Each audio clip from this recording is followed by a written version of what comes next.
የሚገርም ኳስ የሚገርም ፓፓ ምን አይነት ጎል ነው ያስቆጠረው ሮበርት ሌዋንዶውስኪ ቶማስ ፓርቴ የሚሰግነታል ቶማስ ፓርቴ ኳሱን ተቀብሎታል ቶማስ ፓርቴ 16 ክፍል ለፊት ይገኛል በረጅሙ የሚመታ ይመስላል ቶማስ ፓርቴ ወዘው የሚገርም ኳስ አስቆጠረ ቶማስ ፓርቴ ኢኮኖሚ ተጫዋች ከረጅም የሚገርም ሮኬት የሆነ ሹቶችን በመምታት የሚታወቀው ቶማስ ፓርቴ አስቆጥሯል አርሰናል 1 ቶተንሃም ሆትስፐር 0 ቆጠረው ሰላም በያላችሁበት ሰላማችሁ ይብዛ ይህ የአርጂና ስፖርት ነው በዩቲዩብ ቻናሉን ሰብስክራይብ በማድረግ ትኩስና ፈጣን መረጃዎችን ስፖርታዊ መረጃዎችን ከኛ ዘንድ ያገኙ እንላለን ከኛ ጋር ፈታ ያላችሁ በላይቭ ሰብስክራይብ በማድረግ ተከታተሉ እንላለን ዋው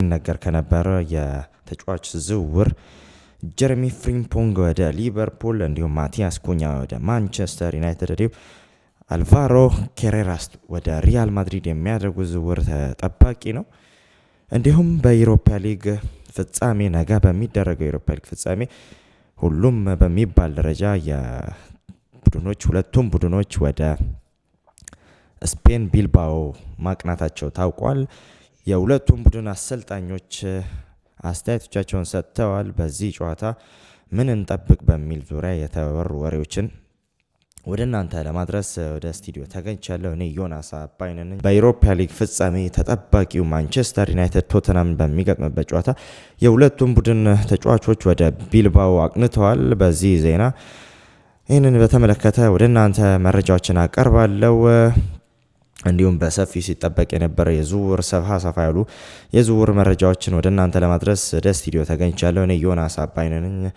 የአርጂኒያ ስፖርት ቻናላችንን አርጂኒያ ቴመንት ቻናላችንን ሰብስክራይብ እንዲሁም በኮሜንት ሴክሽን ላይ ሀሳብ አስተያየቶቻችሁን እንድታደርሱን ላይክ በማድረግ የኛ ቤተሰብ እንድትሆኑ ገልጻለሁ እኔ ቀጥታ ወደ መረጃዎቹ ጀረሚ ፍሪምፖንግ ወደ ሊቨርፑል የመቀላቀሉ ሂደት በመጨረሻው ደረጃ ላይ ይገኛል ጀረሚ ፍሪምፖንግ ከባየር ሊቨርኩሰን ለመልቀቅ ከጫፍ ደርሷል ከሊቨርፑል ጋር በግል ተስማምቷል ክለቦቹም በተጫዋቹ ዝውውር ጉዳይ የመጨረሻውን ንግግር አድርገው ጨርሰዋል ተጫዋቹን ለማስፈረም ሁለቱም ክለቦች ተስማምተዋል ሊቨርፑል የአሌክሳንደር አርኖልድ መተኪ ይሆነኛል ብሎ ጀረሚ ፍሪምፖንግ ላይ አይኑን አሳርፎ ቆይቷል እሱን ወዲያውኑ ተጫዋቹን ማስፈረሙን ኦልሞስት የኮንትራት መፈራረም ብቻ እንደሚቀር ሙሉ በሙሉ መስማማቱን ፋብሪዞ ሮማኒዮ ዘግቧል ሊቨርፑሎች የሱን ለማስፈረም ከሱ ውጪ በቀኝ ተመላላሽ የኮነር ብራድሊንም ወዛው በክለቡ ለማቆየት ተስማምተዋል ብዙ አማራጮችን ለመያዝ የሊቨርፑሎች ያሰቡ ይመስላል በተከላካይ ስፍራ ላይ ከጀረሚ ፍሪምፖንግ በተጨማሪ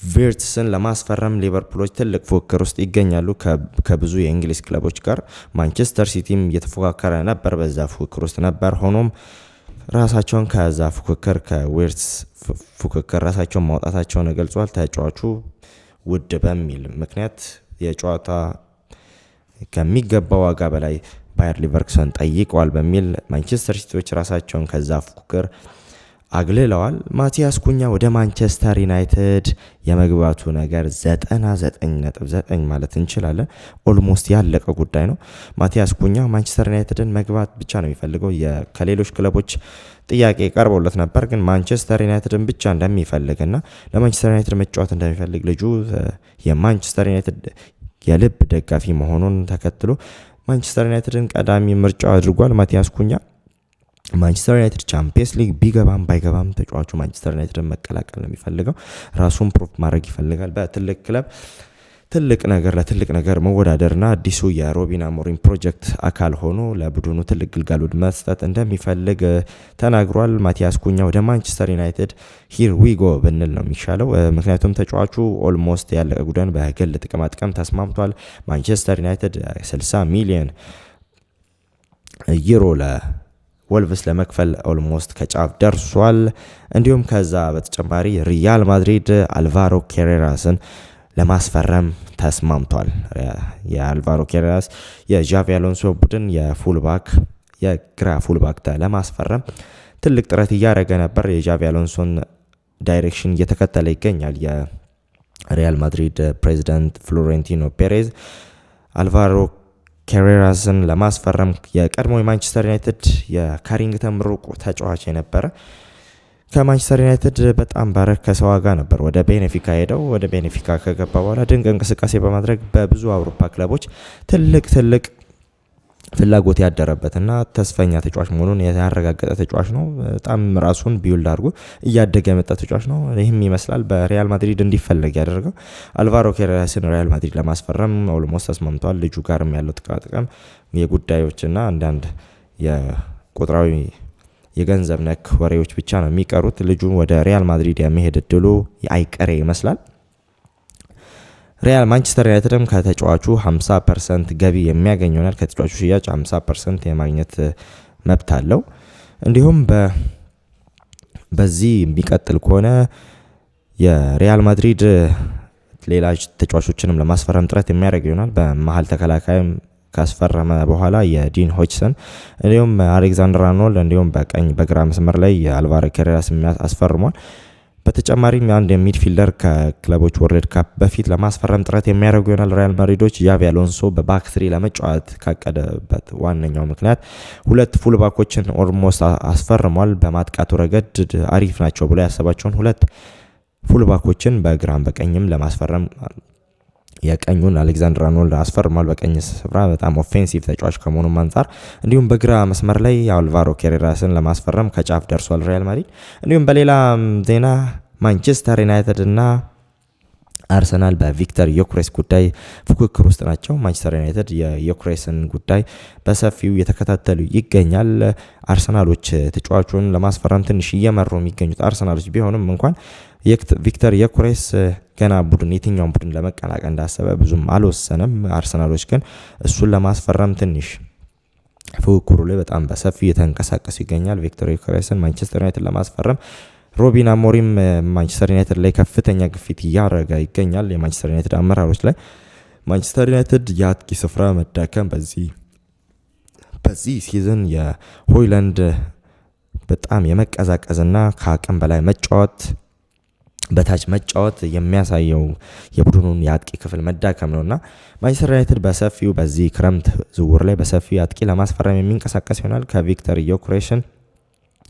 ኦሽመን እንዲሁም ሊያም ዴለፕ ጋርም ስማቸው የተያዘ ይገኛል። ትላንትና በወጣው መረጃ ሌሪ ዋይትስ ባወጣው መረጃ መሰረት ማንቸስተር ዩናይትድ እና የሊያም ዴለፕ በቀጥታ መነጋገራቸውንና ተጫዋቹን ለማስፈረም ምናልባት ማንቸስተር ዩናይትድ ለሁለቱ ተጫዋቾች ሊሄድ ይችላል። ሩበን አሞሪም ምናልባት ራስመስ ሆይላንድን የሚለቁ ከሆነ ምናልባት ቪክተር ዮክሬሽ እና ሊያም ዴለፕን ለማስፈረም ጥረት የሚያደርግ ይሆናል። ሊያም ዴለፕ በ30 ሚሊዮን ፓውንድ ብቻ ነው መፈረም የሚችለው።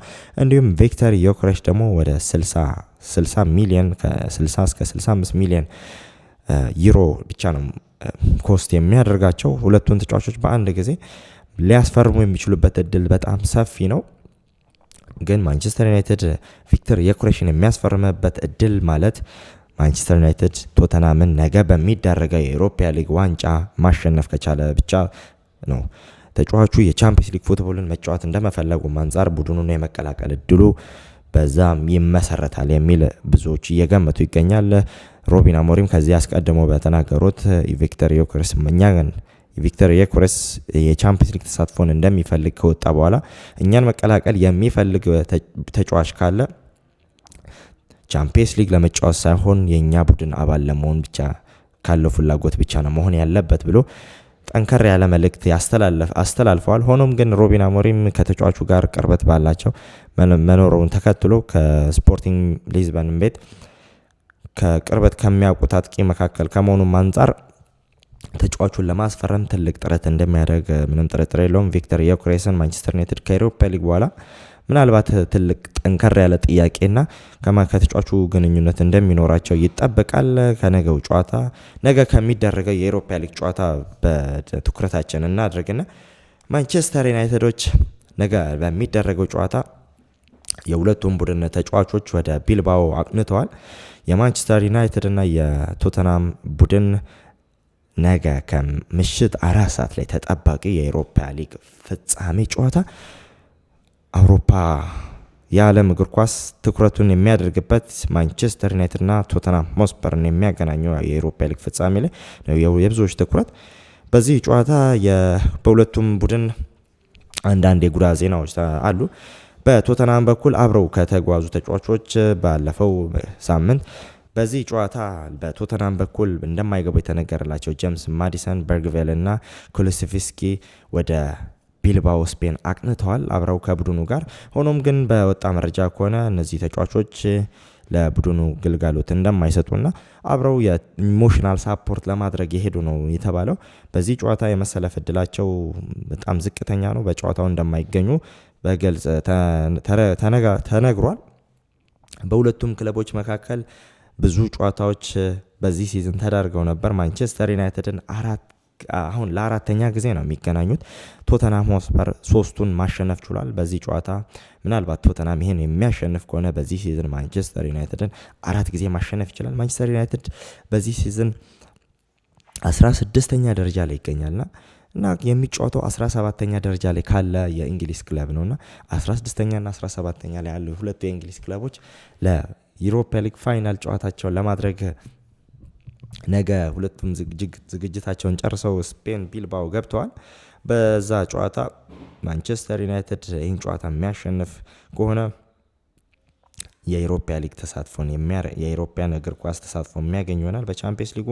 እናም ይሄ በዚህ ጨዋታ ካሸነፈ የብዙ ተጫዋቾችን ፍላጎትና እቅድ ወደ ራሳቸው በማዞር ብዙ ተጫዋቾችን አስፈርሞ ለቀጣይ የሚሆነውን ለፕሪሚየር ሊጉ እንዲሁም ለቀጣይ ዓመት ስንቅ የሚሆናቸው ሞራል ይዘው ይገነባሉ የሚል ተስፋ አለኝ።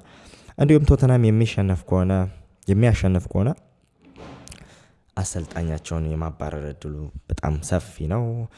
አንጌ ፖስቴኮግሉ እዚህ ሲዝንን ብቸኛ ሴቭ ሊያደርግ የሚችለው ስራውን ይህን ጨዋታ ማሸነፍ ብቻ ነው። ቶተንሃም ሆትስፐርም በዚህ ጨዋታ ካሸነፈ የዩሮፓን ተሳትፎ በማድረግ ለየት ያለ ሲዝን ለመቅረብ ጥረት የሚያደርጉ ይሆናል። ማንቸስተር ዩናይትዶች ካስከፊው ሲዝን በኋላ በሁለቱም ክለቦች መካከል ትልቅ ፉክክር የምንመለከት ይሆናል። ተጠባቂው ጨዋታ በዩሮፓ ሊግ ብዙዎች አስተያየቶቻቸውን እየሰጡ ይገኛል። ጂሚ ካራገር ማንቸስተር ዩናይትድ ያሸንፋል ብሎ ግምቱን አኑሯል። እንዲሁም ፖል ስኮልስም ከማንቸስተር ዩናይትድ የቀድሞ ሌጀንድ ፖል ስኮልስም ማንቸስተር ዩናይትድ የማሸነፍ እድል ሰጥቷል። እንዲሁም የማንቸስተር ዩናይትድ የቀድሞ ሌጀንድ የሆነው ጋሪ ኔቭል ማንቸስተር ዩናይትድን የማሸነፍ እድል ለቶተንሃም ነው የሰጠው። ማንቸስተር ዩናይትድ ላያሸንፍ ይችላል፣ ቶተንሃም ያሸንፋል ምናልባት ብሎ ግምቱን አኑሯል። በማንቸስተር ዩናይትድ በኩል ብሩኖ ፈርናንዴዝን ነው ቋሚ 11 ውስጥ ብቻ ማስገባ ብሎ አነጋጋሪ አስተያየት መስጠቱ የሚታወስ ነው። ቀደም ብሎ ጋሪ ኔቭል በማንቸስተር ዩናይትድ ተጫዋቾች ተስፋ የቆረጠ ይመስላል። ብዙዎቹ ሌጀንዶች በማንቸስተር ዩናይትድ ተስፋ ቆርጧል። ምናልባት ይህን ጨዋታ ሮቢን አሞሪም የሚያሸንፉ ከሆነ ትልቅ ስንቅ ነው ይሆናቸዋል ተብሎ ይገመታል። በዚህ ጨዋታ ብዙ እንቅስቃሴዎች የሚኖሩ ይመስላል። ነገ 4 ሰዓት ምሽት 4 ሰዓት አብራችሁን እንድትሆኑ እኛም ጨዋታውን ለማስተላለፍ ስቱዲዮ እንገኛለን። አድማጮቻችን ይህ ስትከታተሉት የነበረ አርጂኒያ ስፖርት ነው። አብሬያችሁ የቆየሁት እኔ ዮናስ አባይነ ነኝ። እናንተም የዚህ ቻናል ቤተሰብ እንድትሆኑ ሼር፣ ሳብስክራይብ በማድረግ እንዲሁም ሀሳብ አስተያየቶቻችሁን ኮሜንት ሴክሽን ላይ እያኖራችሁ የደወል ምልክቷን ተጭናችሁ ሳብስክራይብ እንድታደርጉ ቀጣይ መረጃዎች እስክንገናኝ መልካም ቀን፣ ቸር ሰንብት።